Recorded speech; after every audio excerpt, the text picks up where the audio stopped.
विद्यार्थियों, आज मैं आपको कक्षा 7 का कविता करवाऊंगी। Sunrise Public School Bhalsi Panipat, work is worship, कक्षा 7,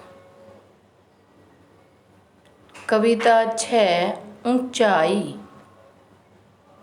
कवि अटल बिहारी वाजपेयी। आज हम इस कविता का सरलार्थ करेंगे। सप्रसंग। ऐसी ऊंचाई जिसका पास पानी को पत्थर कर दे, ऐसी ऊंचाई जिसका दरस हीन भाव भर दे, अभिनंदन की अधिकारी है, आरोहियों के लिए आमंत्रण है।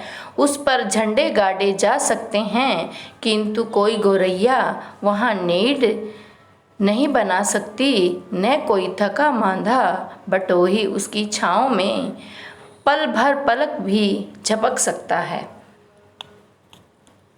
तो संकेत क्या हुआ? ऐसी ऊंचाई डैश हो सकता है। प्रसंग। प्रस्तुत पंक्तियाँ हमारी हिंदी की पाठ्य पुस्तक नूतन सरल हिंदी माला की कविता ऊंचाई से ली गई हैं। इसमें कवि ने ऊंचाई के साथ साथ विस्तार यानी सामाजिक सरोकार भी होना चाहिए। इसके कवि अटल बिहारी वाजपेयी जी हैं। इसकी सप्रसंग व्याख्या। कवि कहता है कि जिस ऊंचाई के छूने से पानी बर्फ रूपी पत्थर बन जाता है, जिसका दर्शन करने से मनुष्य में हीन भाव आ जाता है, फिर भी वह स्वागत की अधिकारी है।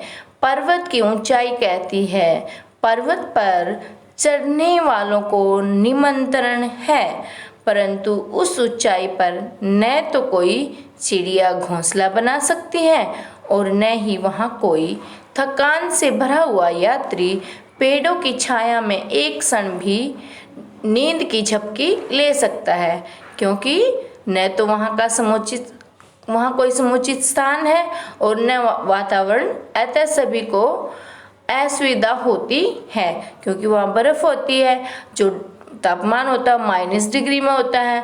तो वहाँ पर न तो चिड़िया अपना घोंसला बना सकती है और न ही कोई थका मांदा पेड़ के नीचे बैठकर आराम कर सकता है। दूसरा है, सच्चाई यह है कि केवल ऊंचाई ही काफ़ी नहीं होती। सबसे अलग थलग परिवेश से पृथक, अपनों से कटा बटा, शून्य में अकेला खड़ा होना पहाड़ की महानता नहीं, मजबूरी है। ऊंचाई और गहराई में आकाश पाताल की दूरी है। संकेत। सच्चाई यह है कि दूरी है। व्याख्या। सत्य है कि केवल ऊंचाई सबसे अलग नहीं दिखाती। यदि हम अपने माहौल से अलग और अपने समाज से कट जाएंगे तो हमारा कोई महत्व नहीं। जैसे पहाड़ बहुत ऊंचा होता है, परंतु वह सबसे कटा हुआ शून्य के समान है, उसमें उसका बड़प्पन नहीं है। यह एक परिस्थिति है कि ऊंचाई और गहराई से आकाश पाताल अलग होते हैं। कवि ने ऊंचाई पहाड़ों की तुलना की ऐसे मनुष्य से ही जो समाज में अकेला रह जाता है।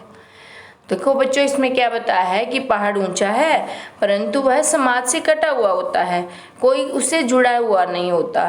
तो इसी प्रकार जो मनुष्य ऊंचा हो जाता है परंतु वह सामाजिकता से दूर चला जाता है, वह अपने कर्तव्य को नहीं समझता, वह पहाड़ की तरह अकेला ही रह जाता है।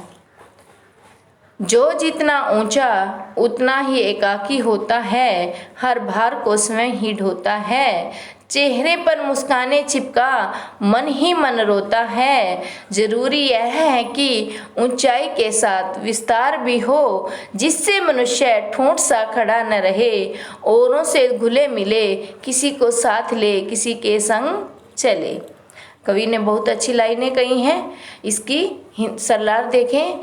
संकेत जो डैश डैश के संग चले। अटल जी कहते हैं कि जो मनुष्य अधिक ऊंचा होता है वह कुछ कमियों के कारण अलग हो जाता है। वह ऊंचाई पहुंचकर अकेला रह जाता है। वह अकेला होने से सभी मुश्किलों को अपने आप ही सहन करता है। वह दिखावटी मुस्कुराता हुआ मुख लेकर रहता है, अर्थात अपने सुख में स्वयं सुखी होता है और दुख में अकेला रोता है। उसका सुख दुख बांटने वाला कोई नहीं होता है। ऊंचाई के साथ विस्तार का होना मनुष्य को सामाजिक बनाने के लिए जरूरी है, अर्थात सबके साथ मेल जोल भी होना चाहिए, जिससे मनुष्य ठूंठ सा खड़ा अर्थात सूखे पेड़ की तरह रहकर सबको साथ लेकर मिलकर समाज में चले। तो आपने देखा बेटा इसमें क्या बताया गया है कि हमें सबको साथ लेकर चलना चाहिए, आगे बढ़ना चाहिए। भावार्थ क्या है? इस पूरी कविता का भाव क्या है? कवि कहता है कि मनुष्य में ऊंचाई के साथ साथ सामाजिक मेलजोल भी होना चाहिए। क्या कहा है कि ऊंचाई के साथ अगर हम बड़े अधिकारी बन जाते हैं, हम बड़ी पदवी पर आ जाते हैं, तो हमें समाज से कटना नहीं चाहिए। विशेष क्या है? भाषा सरल व सहज है, तुकबंदी विलय का प्रयोग है। कवि ने पथ मान प्रतिष्ठा होने के साथ परिवार एवं समाज को सहयोग देने के लिए कहा है। तो छात्रों, आज हमारी ये कविता ऊंचाई जो श्री अटल बिहारी वाजपेयी द्वारा रचित है, इसमें यही कहा है कि हमें ऊंचा तो उठना चाहिए परंतु अपने समाज से नहीं कटना चाहिए, सबको साथ लेकर चलना चाहिए। सबका विकास होगा तभी हमारे देश का विकास होगा। धन्यवाद। आपका दिन मंगलमय हो।